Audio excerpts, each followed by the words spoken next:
நிதிநிலை அறிக்கையை தாக்கல் செய்திருக்கின்றார். இந்த நிதிநிலை அறிக்கையை பொறுத்தவரை அதனால் தமிழக மக்களுக்கு எந்த பிரயோஜனம் இல்லை. காரணம், தேர்தல் வருது. தேர்தல் வந்த பிறகு, புதிய ஆட்சி வந்த பிறகு மறுபடியும் அவங்க நிதிநிலை அறிக்கை போடுவாங்க. எந்த பிரயோஜனம் இல்லை என்றாலும் கூட கடந்த 4 ஆண்டுகளில் திராவிட முன்னேற்ற கழகம் எந்த அளவுக்கு பாதையை கடந்து வந்திருக்கின்றார்கள் என்பது வெட்ட வெளிச்சமாக இந்த நிதிநிலை அறிக்கையில் பார்க்கலாம். முதல்ல ஆரம்பிக்கணும்னா, நடந்து முடிந்த ஃபினான்ஷியல் இயர் 2025-26 முடிஞ்சிருக்கு. இன்னைக்கு வரைக்கும் நம்முடைய கடன் என்பது 9,29,000 கோடி, 9,29,000 crore, 9,29,000 கோடி. அடுத்த ஆண்டு 2026-27 அடுத்த ஃபினான்ஷியல் இயர் முடியும் பொழுது மொத்த கடன் என்பது 10,62,000 கோடிக்கு போயிருக்கும். அப்போ ஒரே ஆண்டில் திராவிட முன்னேற்ற கழகத்தினுடைய அரசை பொறுத்தவரை இதை சமாளிக்கணும் அப்படின்னா 1,33,000 கோடி கடனை ப்ரொஜெக்ட் பண்ணுறாங்க. ஒரே ஆண்டில் 1,33,000 கோடி கடன் வாங்கணும். இந்த நிதிநிலை அறிக்கையில் தமிழகம் 10 லட்சம் கோடி ரூபாய் கடனை தாண்டி 10,62,000 கோடிக்கு போயிருக்கும். ஒரு ஆட்சி இருக்குன்னா கடனை குறைக்கணும். அந்த மாநிலத்தினுடைய பொருளாதார அடிப்படையில் அந்த கடன் குறைஞ்சிருக்கணும். டெப்ட் டு ஜிடிபி ரேஷியோன்னு சொல்லுவோம். அதுவும் தமிழகத்தில் குறைந்தபாடு இல்லை. கடனை அதிகமாகக்கூடிய ஆட்சி. போன ஆண்டு நிதிநிலை அறிக்கை கொடுத்த பொழுது மாநிலத்தினுடைய ரெவென்யூ ரெசிப்ட், அதாவது மாநிலம் எந்த அளவுக்கு வருமானத்தை ஈட்டி இருக்கிறாங்க அப்படிங்கிறத ரெவென்யூ ரெசிப்ட்னு சொல்லுவோம். அது ரொம்ப முக்கியமான ஒரு புள்ளி விவரம். திராவிட முன்னேற்ற கழகம் போன ஆண்டு நிதிநிலை அறிக்கையில் இந்த ஆண்டு ரெவென்யூ ரெசிப்ட் 3,31,569 கோடி ரூபாய் ஈட்டுவோம் என்று சொன்னார்கள். அதாவது இந்த ஒரு வருஷம் முழுவதுமே 3,31,000 கோடி ரூபாய் வருமானத்தை ஈட்டுவோம். ஆனால் 3,09,000 கோடி தான் வருமானத்தை ஈட்டி இருக்கிறாங்க. அப்படி என்றால் இந்த ஒரு ஆண்டு காலத்தில் போன நிதிநிலை அறிக்கைக்கும் இந்த நிதிநிலை அறிக்கைக்கும் அவங்க கிட்டத்தட்ட சொன்னபடி 21,871 கோடி குறைவாக வருமானம் ஈட்டியிருக்கின்றார்கள். அப்படி என்றால் இது வருமானம் ஈட்டாத ஒரு அரசு, கடனை வாங்கி செலவு செய்யக்கூடிய அரசு என்பது நமக்கு ஊர்ஜியமாகுது. ஹையர் எஜுகேஷன், காலேஜ் ஹையர் எஜுகேஷனுக்கு பட்ஜெட் போட்டிருக்கிறாங்க 8,505 கோடி. ஆனால் போன பட்ஜெட்டுக்கும் இந்த பட்ஜெட்டுக்கு பார்த்தீங்கன்னா இது வெறும் 11 கோடி மட்டும்தான் அதிகம். அண்ணா பல்கலைக்கழகத்தை புதுப்பிக்க போகிறோம், அதுக்கு நாங்கள் 1,380 கோடி ரூபாய் செலவு செய்ய போகிறோம்னு சொல்கிறாங்க இதே நிதிநிலை அறிக்கையில். ஆனால் உயர்கல்வித்துறையினுடைய பட்ஜெட்டை வெறும் 11 கோடி ரூபாயை உயர்த்திவிட்டு அண்ணா பல்கலைக்கழகத்தினுடைய புதுப்பிப்புக்கு 1,380 கோடி ரூபாய் நாங்கள் கொடுப்போம்னா பணம் எங்கிருந்து வரும்? அது ஒரு ஏமாற்று வேலை.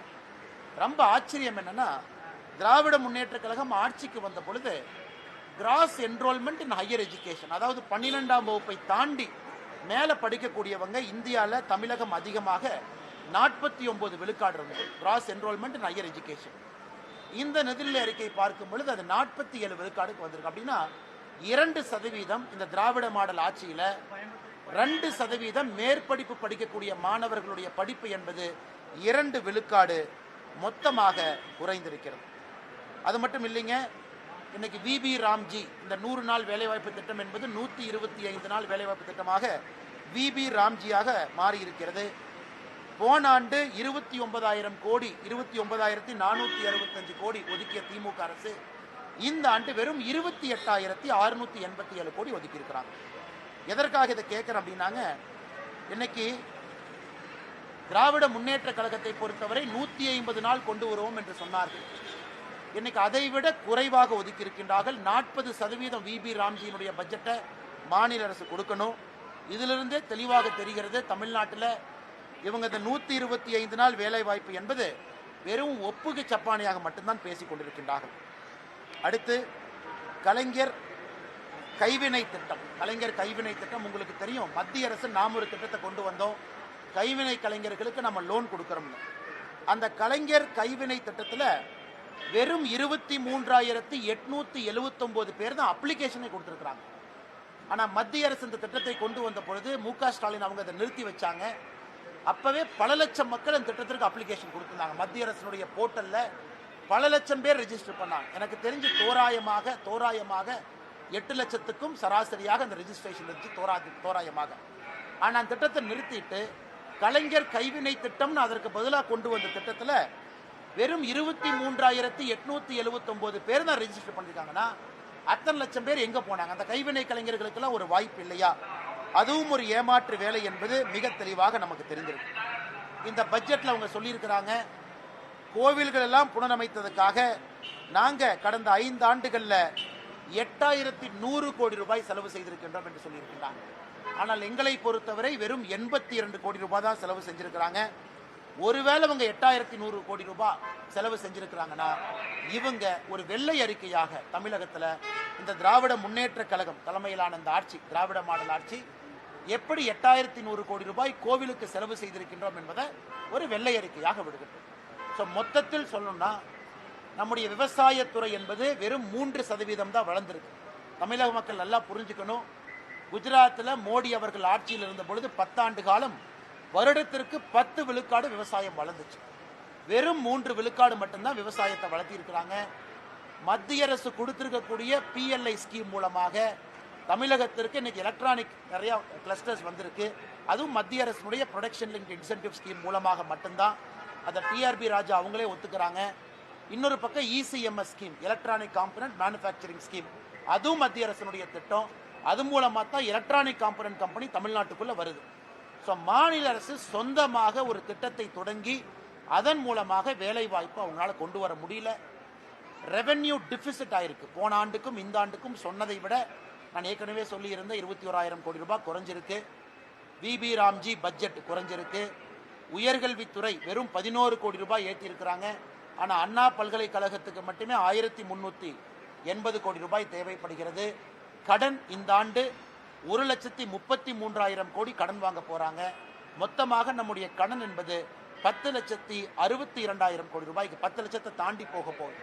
ஸோ மொத்தத்தில் பார்த்தோம்னா இது ஒரு சுய புராணம். அந்த நிதியமைச்சரை நான் விமானம் வருவதற்கு முன்பு பார்த்தேன். அவரே ஒப்புக்கு சப்பானியா பட்ஜெட்டை படிச்சுட்டு இருந்தார். எப்படியாச்சும் படிச்சுட்டா அடுத்த 5 வருஷம் எதிர்கட்சியில் உட்கார்ந்துக்கலாம், இவங்களை நம்பி எந்த பட்ஜெட்டும் போட முடியாதுன்னு அவரே ஒப்புக்கு சப்பானியா அந்த பட்ஜெட்டை கஷ்டப்பட்டு படித்து கொண்டிருப்பதாகத்தான் பார்த்தேனோ தவிர தமிழக மக்களுக்கு உருப்படியாக பிரயோஜனமாக இந்த பட்ஜெட்ல எதுவும் கிடையாது என்பது உண்மை. ஏன்னா மற்ற அரசியல்வாதி சும்மா பேசிட்டு போயிடுவாங்க. நான் புள்ளி விவரத்தோடு சொல்லுகின்றேன். முக்கியமான விஷயத்தை சொல்றேன். கடனை சொல்றேன், ரெவென்யூ ரெசிப்டை சொல்றேங்க, உயர்கல்வித்துறையை சொல்றேன், VB ராம்ஜி சொல்றேன், உயர்கல்வித்துறையினுடைய என்ரோல்மெண்ட்டை சொல்றேன். எல்லாமே அதில் பாலாத்து கொண்டு போயிட்டு என்ன திராவிட மாடல் அரசு? அதிலிருந்து தெளிவாக தெரிகிறது தமிழகத்திற்கு 0 ரூபாய், 0 ரூபாய் கொடுத்த பட்ஜெட்டுக்கு எதுவுமே பிரயோஜனம் இல்லை. அதனால தான் இவங்களே பட்ஜெட்டுக்கு முன்னாடி வீடு வீடாக சென்னையில் போய் முட்டையை கொடுத்தாங்க. மத்திய அரசு முட்டை கொடுக்கணும். அப்போ எனக்கு தெரியல, இன்னைக்கு தான் புரியுது இவங்க பட்ஜெட்ல முட்டையை கொடுப்பதற்காக சென்னை மூலம் முட்டை கொடுத்தாங்க என்பது.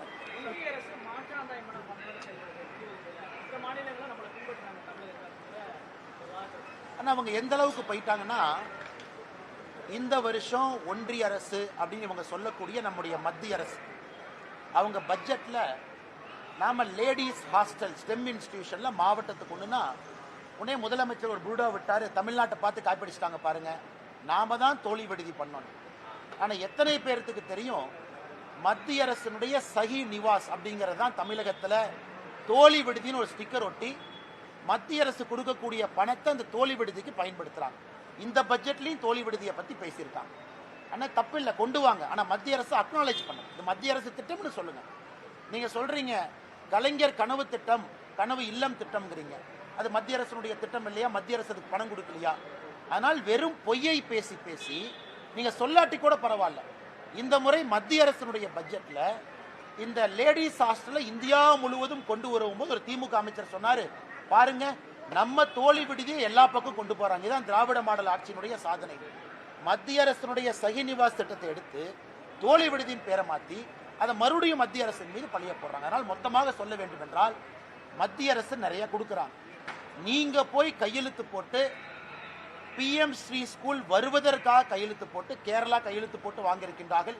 ஒரு மாநிலமும் போடும் பொழுது சொன்னதை மாத்தி பேசி திரும்ப வந்து இன்னைக்கும் தர்மேந்திர பிரதான் அவர்கள் சொல்வது என்ன? MOUவை சைன் பண்ணுங்க, பணத்தை வாங்கிக்கங்க.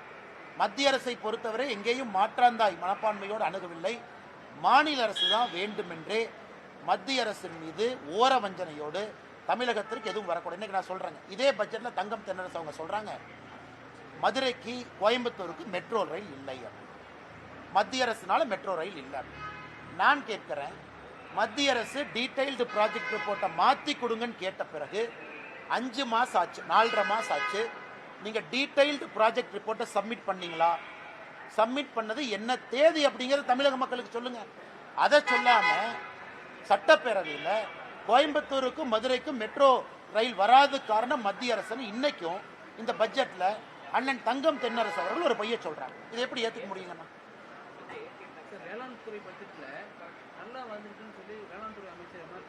நான் டேட்டா கொடுக்குறேன்னா என்னென்ன ஒரு பட்ஜெட் கொடுக்குறாரு? 3% தான் வளர்ச்சி. விவசாயத்தை பொறுத்தவரை திமுக ஆட்சிக்கு வந்துட்டாங்க, திமுக ஆட்சியிலிருந்து போறாங்க. இந்த 5 வருஷத்துக்கான வந்ததுக்கும் இன்னைக்கு இருக்கக்கூடிய வளர்ச்சி பாருங்க.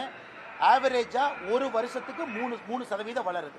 21 22 3, 22 23 3, சராசரியாக 3% மட்டும்தான் வளர்ச்சி இருக்கக்கூடிய வேளாண்மை. ஆனால் எம்ஆர்கே பன்னீர்செல்வம் அவங்க எதுக்கு தனியாக ஒரு பட்ஜெட் போடுறாங்கன்னு எனக்கு தெரியல. வெறும் 3% வளரக்கூடிய வேளாண் துறை பட்ஜெட்டு, அல்ல வேளாண் துறையினுடைய வயிற்றில் அடிக்கக்கூடிய ஒரு துறைக்கு எதுக்காக தனி பட்ஜெட்? அதனால் வெள்ளை அறிக்கை விடட்டும். நீங்க அதிகமாக வளர்ந்துருக்குன்னா என்ன வளர்ந்துருக்குன்னு சொல்லுங்க. தமிழ்நாட்டில் என்ன உற்பத்தி, வேளாண் துறையினுடைய என்ன உற்பத்தி வளர்ந்துருக்கு? ஓவரால் நான் சொல்வது ஒட்டுமொத்தமாக வேளாண் துறையினுடைய வளர்ச்சி என்பது சராசரியாக வருடத்திற்கு 3% மட்டும்தான். அதை மாற்றி நம்பரை டிங்கர் பண்ணி அந்த வேளாண் துறையினுடைய ஒரு 3 பொருளை மட்டும் எடுத்து அது வளர்ந்ததா சொல்லாதீங்க. மொத்தமாக வேளாண் துறையினுடைய வளர்ச்சி நம்ம பேசிட்டோம்.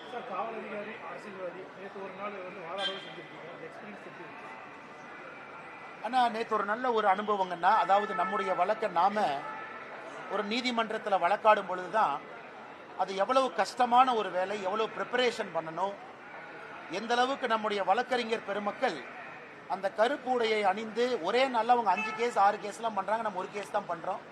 அதனால் வழக்கறிஞர்கள் நண்பர்கள் மீது எனக்கு தனிப்பட்ட ஒரு மரியாதை மதிப்பு அதிகமாக இருக்குது. அதே போல் எனக்கும் ஒரு பெரிய அனுபவம், கற்றுக்கொள்வதற்கு ஒரு வாய்ப்பு. இந்த கிராஸ் எக்ஸாமினேஷன் முடியல, இன்னும் அது தொடரும். நேற்று டிஆர் பாலு அவர்களுடைய 2004 9 வரை அவங்க ஆட்சியில் இருந்ததை மட்டும்தான் நம்ம பேசணும். இன்னும் நிறையா விஷயம் நம்ம பேசல, நிறையா இருக்குது. அவங்க குடும்பம் பற்றி நிறையா விஷயங்கள் இருக்குது, அவங்க குழந்தைகளை பற்றி இருக்குது. ஏன்னா மொத்தமாக நாம் டிஆர் பாலு மற்றும் அவர்கள் குடும்பத்தினரை பற்றி டிஎம்கே ஃபைல்ஸில் பேசியிருக்கோம். அதை அனைத்தையும் வருகின்ற காலத்தில் பேசுவதற்கு ஒரு வாய்ப்பு கிடைக்கும். 1000 ரூபாய் கொடுக்க தடுத்தால் 5000 ரூபாய் கொடுப்பேன் என்று போஸ்டர் எல்லாம் ஓட்டியிருக்காங்க திமுக சார்பாக. ஆனால் முடிச்சுட்டு கூட வந்துடுறேன். திராவிட முன்னேற்ற கழகத்தை பொறுத்தவரை பீகாரில் 10,000 ரூபாய் பெண்களுக்கு கொடுக்கப்பட்டது. தேர்தல் ஆணையம் எங்கேயும் அது தவறுன்னு சொல்லல. ஏன்னா அது ஒரு ஸ்கீமா கவர்மெண்ட் அறிவிச்சு கொண்டு வந்தாங்க. மகாராஷ்டிரால 2100 ரூபாய் நம்முடைய சகோதரிகளுக்கு கொடுக்கப்பட்டது, அதையும் தேர்தல் ஆணையம் தடுக்கல. இவங்க இன்னைக்கு சொல்லட்டும், இந்தியாவில் வேற ஏதாச்சும் ஒரு மாற்று கட்சி நண்பர்கள் மோடி அவர்கள் ஆட்சிக்கு வந்த பிறகு எங்கேயாச்சும் மத்திய அரசு தடுத்திருக்காங்களா? ஏன்னா தேர்தல் ஆணையத்தை பற்றி நாம பதில் சொல்ல முடியாது, இண்டிபெண்டன்ட் ஏஜென்சி. தேர்தல் ஆணையமும் தடுக்கல. அப்படி இருக்கும் பொழுது இவராக ஒரு புரளியை கிளப்பி, இவராக கோடை காலத்திற்கு 2000 ரூபாய் கொடுக்கணும்னு இவராக கிளம்பி, இதுக்கு முன்னாடி தமிழ்நாடு கோடை காலத்தில் எத்தனை பேர் இறந்திருக்கிறாங்க? அந்த கோடை காலம் ஞாபகத்துக்கு இல்லையா? 2001 2 அந்த காலகட்டத்தை விடுங்க, 21 22 23 24 எதுவுமே இல்லாம இவர் 5000 ரூபாய் கொடுப்பதற்காக கொடுங்க. பெண்களுக்கு போற எந்த பணத்தையும் யாரும் தடுக்க போவதில்லை. 1000 ரூபாய் அறிவிச்சிருக்கிறீங்க, 1000 ரூபாய் கொடுங்க. நம்முடைய கூட்டணி 2000 ரூபாய் அறிவித்திருக்கின்றோம். ஏப்ரலுக்கு பிறகு நாங்க 2000 ரூபாய் கொடுக்கிறோம். அறிவிச்சதை கொடுங்க. ஆனா மத்திய அரசு தடுக்க போறாங்கன்னு எங்களின் மீது பொய்யை சொல்லி எதற்காக கொடுக்குறீங்க என்பதுதான் எங்களுடைய கேள்வி. அறிவிச்சதை கொடுங்க. கோடை காலத்துக்கு கொடுக்கணுமா அதையும் கொடுங்க, மக்கள் சந்தோஷமா வாங்கிக்கிட்டோம். ஆனா இந்த ஆண்டு மட்டும்தான் கோடை காலம் தெரிஞ்சதா, போன ஆண்டு தெரியலையா என்பதும் எங்களுடைய கேள்வி. கடந்த 2 மாசம் மட்டும் 9000 ரூபாய் வந்து ஒரு குடும்பத்துக்கு கொடுத்திருக்காங்க. அதாவது பாத்தீங்கன்னா பொங்கல் தொகை 3000 ரூபாய், மகளிர் உரிமை 4000 ரூபாய், இந்த மாதம் 5000 ரூபாய், கிட்டத்தட்ட 9000 ரூபாய் கொடுத்திருக்காங்க. இதுக்கான தொகை கொடுத்ததுக்கான காரணம் என்ன நினைக்கிறீங்க? தேர்தல் தான் நினைக்கிறீங்க? கொடுக்கட்டுங்கன்னா, பொங்கலுக்கு வந்து மக்களுக்கு கொடுக்கணும் தவறு இல்லை, மாதம் கொடுக்கணும் தவறு இல்லை, கோடை காலத்துக்கு கொடுக்கணும் தவறு இல்லை. ஆனா திராவிட முன்னேற்ற கழகம் சொல்வது போல இந்த கோடை கால எலெக்ஷன் வர்ற கோடை காலத்துக்கு மட்டும்தான் கொடுப்போம், மற்ற கோடை காலம் கொடுக்க மாட்டோம் என்று சொல்வதெல்லாம் அரசியல் என்பதைத்தான் மக்கள் மன்றத்தில் வைக்கிறோம். அதே நேரத்தில் நாம் புரிந்து கொள்ள வேண்டும், நாம் ஆட்சிக்கு வரும் பொழுது 2000 ரூபாய் என்று சொல்லியிருக்கின்றோம். அதையும் மக்கள் புரிந்து கொண்டிருக்கின்றார்கள். திராவிட முன்னேற்ற கழகம் கொடுத்திருக்கக்கூடிய அந்த 3000 5000 8000 ரூபாய் என்பது தேர்தலுக்காக மட்டும்தான் கொடுக்குறாங்கன்னு மக்களுக்கு தெரியும். ஆனால் தேர்தல் முடிந்த பிறகு இன்னும் அதிகமாக தேசிய ஜனநாயக கூட்டணியுடைய ஆட்சியாளர்கள் கொடுப்பார்கள் என்பது மக்களுக்கு தெரியும்.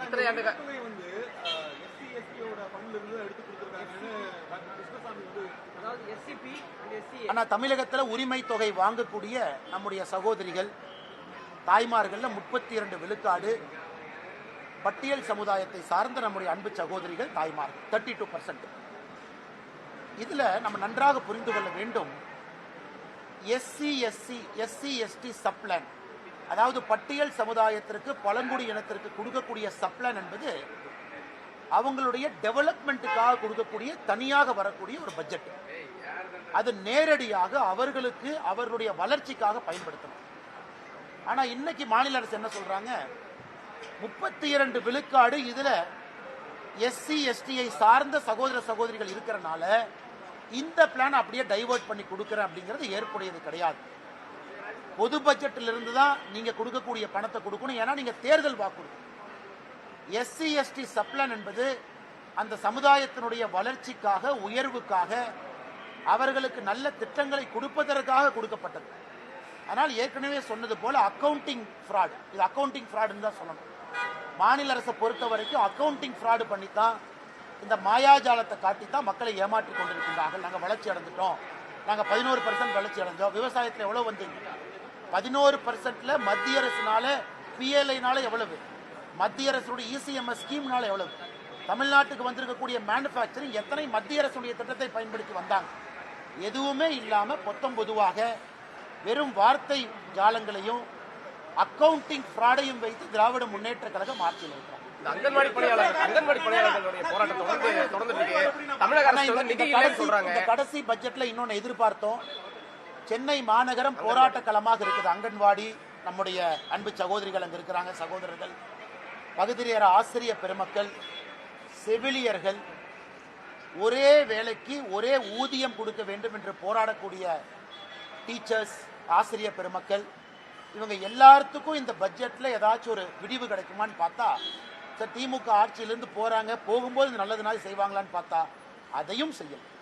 அதனால அவங்க போராட்டம் தொடர்ந்துகிட்டு தான் இருக்குங்கன்னா அது ரொம்ப ரொம்ப துக்ககரமான ஒரு விஷயம்தான். அவங்க ஏப்ரல் வரைக்கும் பொறுத்துக்கணும். ஏன்னா இன்னி அவர்கள் புரிந்து கொள்ள வேண்டும், பட்ஜெட்ல அவங்களுக்கு இல்லைன்னா இன்னி அவர்கள் திமுகவை எதிர்த்து போராடுவது வேஸ்ட்.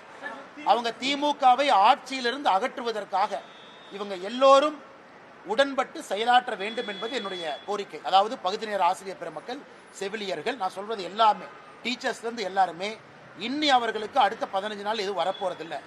திமுகவை ஆட்சியிலிருந்து அகற்றி புதிய தேசிய ஜனநாயக கூட்டணி ஆட்சிக்கு வரும் பொழுது இதை செய்வார்கள் என்கின்ற நம்பிக்கை எல்லோருக்குமே இருக்கு. நாங்கள் செய்யவும் போறோம். அதனால் அவர்கள் திமுகவை ஆட்சியிலிருந்து அகற்றுவதற்காக அடுத்த 1 மாத காலம் வேலை செய்ய வேண்டுமோ தவிர சுட்டரிக்கின்ற வெயில்ல சென்னையில் வந்து உட்கார்ந்து போராடுவது அவர்களுக்கு எந்த லாபமும் கொடுக்க போவதில்லை.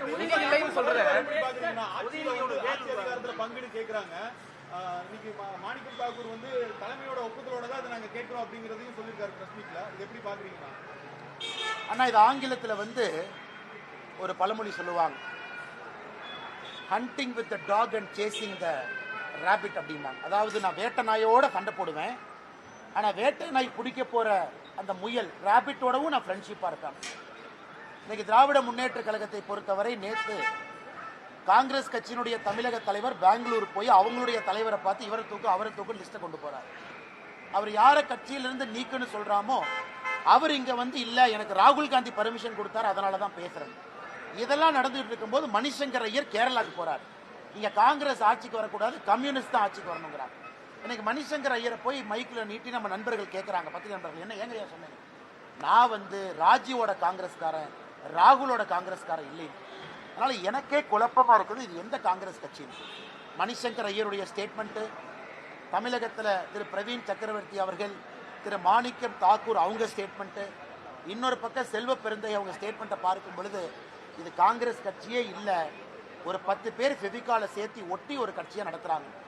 அதனால் அவங்க என்னதான் தனியாக குதிச்சாலும் கூட திராவிட முன்னேற்ற கழகம் ஆட்சிக்கு வரப்போதில்லை. ஆட்சிக்கு வந்தால் தானே அதிகார பகிர்வு, ஆட்சிக்கே வரப்போதில்லை எங்கள் அதிகார பகிர்வு.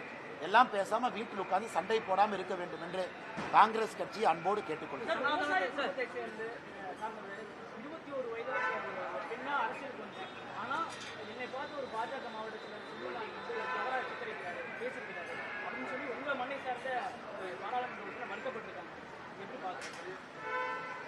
அக்கா ஜோதிமணி அவர்கள் மீது 1008 கருத்து வேறுபாடுகள் இருந்தாலும் பாராளுமன்றத்தில் சமீபத்தில் அவருடைய நடவடிக்கை வெல் ஆஃப் த ஹவுஸ்ல அவர்கள் நடந்து கொண்ட விதம் ஏற்புடையதாக இல்லை என்றாலும் கூட ஒரு தனி மனித விமர்சனத்தை யாராக இருந்தாலும் கூட வைப்பது ஏற்புடையது அல்ல. நேற்றே நான் கரூர் மாவட்ட நம்முடைய பாரதிய ஜனதா கட்சியினுடைய தலைவரை தொலைபேசி மூலமாக தொடர்பு கொண்டு என்னுடைய அசமாதானத்தை நான் தெரியப்படுத்தியிருந்தேன். அதே நேரத்தில் திரு ஜோதிமணி அவர்களுக்கும் தொலைபேசி மூலமாக நேற்று நான் தொடர்பு கொள்ள முயற்சித்தேன். அவங்க என் ஃபோன் எடுக்கல, நிற்கிற கூப்பிடுவாங்க. இந்த மாதிரி என்னுடைய வருத்தத்தையும் பதிவு செய்வதற்காக. அது நிச்சயமாக அந்த பேச்சை ஒரு அரசியல் கட்சியில் இருந்து கொண்டு இன்னொரு தலைவரின் மீது ஆரோக்கியமான முறையில் குற்றச்சாட்டு வைக்கலாம். அதனால் அது ஏற்புடையது கிடையாது. நான் சார்ந்திருக்கக்கூடிய கட்சியினுடைய மாவட்ட தலைவரையும் தொலைபேசி மூலமாக தொடர்பு கொண்டு என்னுடைய அசமாதானத்தை நேற்றே நான் பதிவு செய்தேன். அதே நேரத்தில் திருமதி ஜோதிமணி அவர்கள்ட்ட என்னுடைய வருத்தத்தை பதிவு செய்வதற்கு நான் தொலைபேசி மூலமாக அழைத்தேன். அதனால் எனக்கு இதில் ஏற்புடையதில்லை. எலெக்ஷன் சீசன் ஆரம்பிக்குது, நீ மைக் அதிகமாக இருக்கும், எல்லாரும் மைக்கை பார்த்தோன்னே உணர்ச்சி வசப்படுவாங்க, ஏதோ பேசுவாங்க. அதனால் எல்லோருமே கண்ணிய குறைவாக பேசுவதை தவிர்த்து அட்டாக் பண்ணலாம், ஸ்ட்ராங்காக பேசலாம், ஆரோக்கியமாக பேசலாம். ஆனால் அது சரியான அந்த லக்ஷ்மண் ரேகாக்குள்ளே பேசணும் அப்படிங்கிறது என்னுடைய விருப்பம். ஏன்னா அடிக்கடி இதற்கு நாம் ஒரு வாய்ப்பு கொடுக்கக்கூடாது. ஏன்னா நம்முடைய ஃபோக்கஸ் மாறுது. எதை நோக்கி அரசியல் செய்கிறோம், யாரை நோக்கி அரசியல் செய்கிறோம், எதுக்காக அரசியல் செய்கிறோம் அப்படிங்கிறது மாறி வேற எங்கேயோ வண்டி போகுது. அதை தலைவர்கள் எல்லாரும் உணர்ந்து கொள்வாங்க என்கிற நம்பிக்கை.